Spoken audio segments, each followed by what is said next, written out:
ધોરાજીમાં ટેકાના ભાવે મગફળી વેચવા આવેલા ખેડૂતોને મજૂરોની દાદાગીરી અને ઉઘાડે લૂંટ સામે રજડવાનો વારો આવ્યો છે. તો ખેડૂતો કહે છે કે કલાકો સુધી લાઈનમાં ઉભા રહેવું પડે છે અને સાથે જ ઉપરથી તડકો અને કડકડતી ઠંડી સહન કરવી પડે છે. તો આવી સ્થિતિમાં ખેડૂતો ન માત્ર શારીરિક રીતે થાક્યા છે, પરંતુ આવી દાદાગીરી અને ઉઘાડે લૂંટથી પણ ખેડૂતો વધુ પરેશાન થયા છે. તો કેવી હાલાકી પડી રહી છે ખેડૂતોને, જોઈએ આ અહેવાલમાં.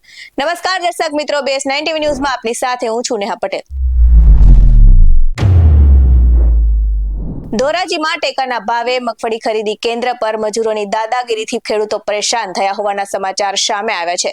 તો મગફળી તોલવા માટે મજૂરોએ ખેડૂતો પાસે લાંચ માંગી હોવાનું ખેડૂતોનું કહેવું છે અને પૈસા ન આપતા કાંટો બંધ કરીને મજૂરોએ ચાલતી પકડી હોવાનું ખેડૂતો પણ જણાવ્યું છે. તો આ સાથે ધોરાજીમાં જ્યારે ખેડૂતો મગફળી વેચવા આવ્યા ત્યારે મજૂરો દ્વારા ઉઘાડે લૂંટ ચલાવતી હોવાનો આક્ષેપ કરવામાં આવ્યો છે.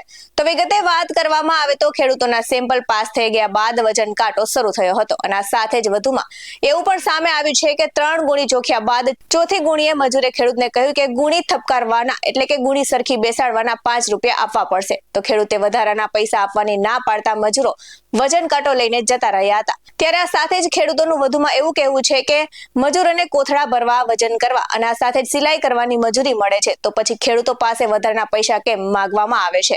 અને સ્થળ પર કોઈ જવાબદાર અધિકારી હાજર ન હોવાથી મજૂરોની ખુલ્લી દાદાગીરી ચાલી રહી છે અને આ સાથે જ ખેડૂતોમાં રોષ હવે જોવા મળ્યો છે. તો ખેડૂતો સાથે થતી આ ઉઘાડે લૂંટ તાત્કાલિક બંધ થવી જોઈએ, જેથી મજૂરોની આવી દાદાગીરી અટકાવી શકાય અને ખેડૂતોને સુવિધાજનક રીતે મગફળી વેચવા આવી શકે. આ સાથે જ મજૂરોની ખુલ્લી દાદાગીરી વિશે ખેડૂતો શું કહે છે સાંભળીએ તેમની પાસેથી જ. મારું નામ કિશોર પટેલ, ગામ ધોરાજી. અત્યારે હું અહીંયા મગફળી લઈને આવ્યો છું નાપેડમાં અને અત્યારે મારું સેમ્પલ પાસ થઈ ગયું, કાંટો ચાલુ થયો એટલે 3 ગુણી જોખી અને ચોથી ગુણીએ મજૂરે મને એમ કીધું કે તમારે ઠપ કરવાના, મને 5 રૂપિયા આપવા જોશે. હવે એને આ લોકો મજૂરી આપે જ છે, કોથળા ભરીને વજન કરવો અને એને સિલાઈ કરવાના, તો એ અમારી પાસેની મજૂરી માગે છે અને એ ના પાડી એટલે અહીંથી કાંટો લઈને નીકળી ગયો. બરોબર છે, જવાબદાર અધિકારી કોઈ છે નહીં હાજર અને આ લોકો ઉઘાડી લૂંટ કરે છે ખેડૂત પાસેથી. તો આ કેવી રીતે ચલાવી લેવું? માંગ શું છે તમારી? અમારી માંગ છે આ બંધ થવું જોઈએ. કઈ રીતે પૈસા માંગે? ગુણી એ ઠપકારવાના 5 રૂપિયા માગે છે.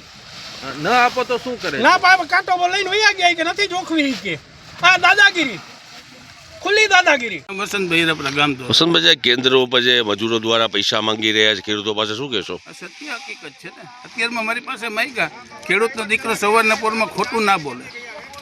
મગફળી લઈને આવ્યો, સેમ્પલ લેવાનું, સેમ્પલ કમ્પ્લીટ પાસ થઈ ગયું. પાસ થઈ ગયા પછી 3 બોરી જોખી અને એક ભાઈ આને કોથળો ઠપ કરવાનો, તમારે 1 બોરીએ 5 રૂપિયા આપવા જોશે.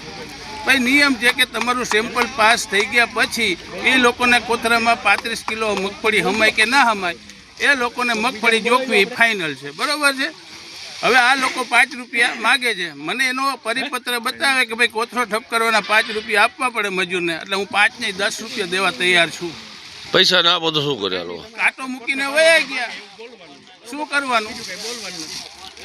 શું તમારી માંગ છે? અમારી તે જ માંગ છે, અમારું સેમ્પલ પાસ થઈ ગયું, અમારી મગફળી કોઈ પણ કારણસર જોખાવી જોઈએ, અમે 5 રૂપિયા દેવા ખુશી નથી. આવા જ વધુ અહેવાલ સાથે ફરી મળતા રહીશું. તમે અમારી YouTube ચેનલને સબસ્ક્રાઇબ કરવાનું અને અમને Facebook અને Instagram પર ફોલો કરવાનું ભૂલશો નહીં. બાકી નવી અપડેટ્સ મેળવવા માટે આપ જોતા રહો BS9 TV ન્યૂઝ. નમસ્કાર.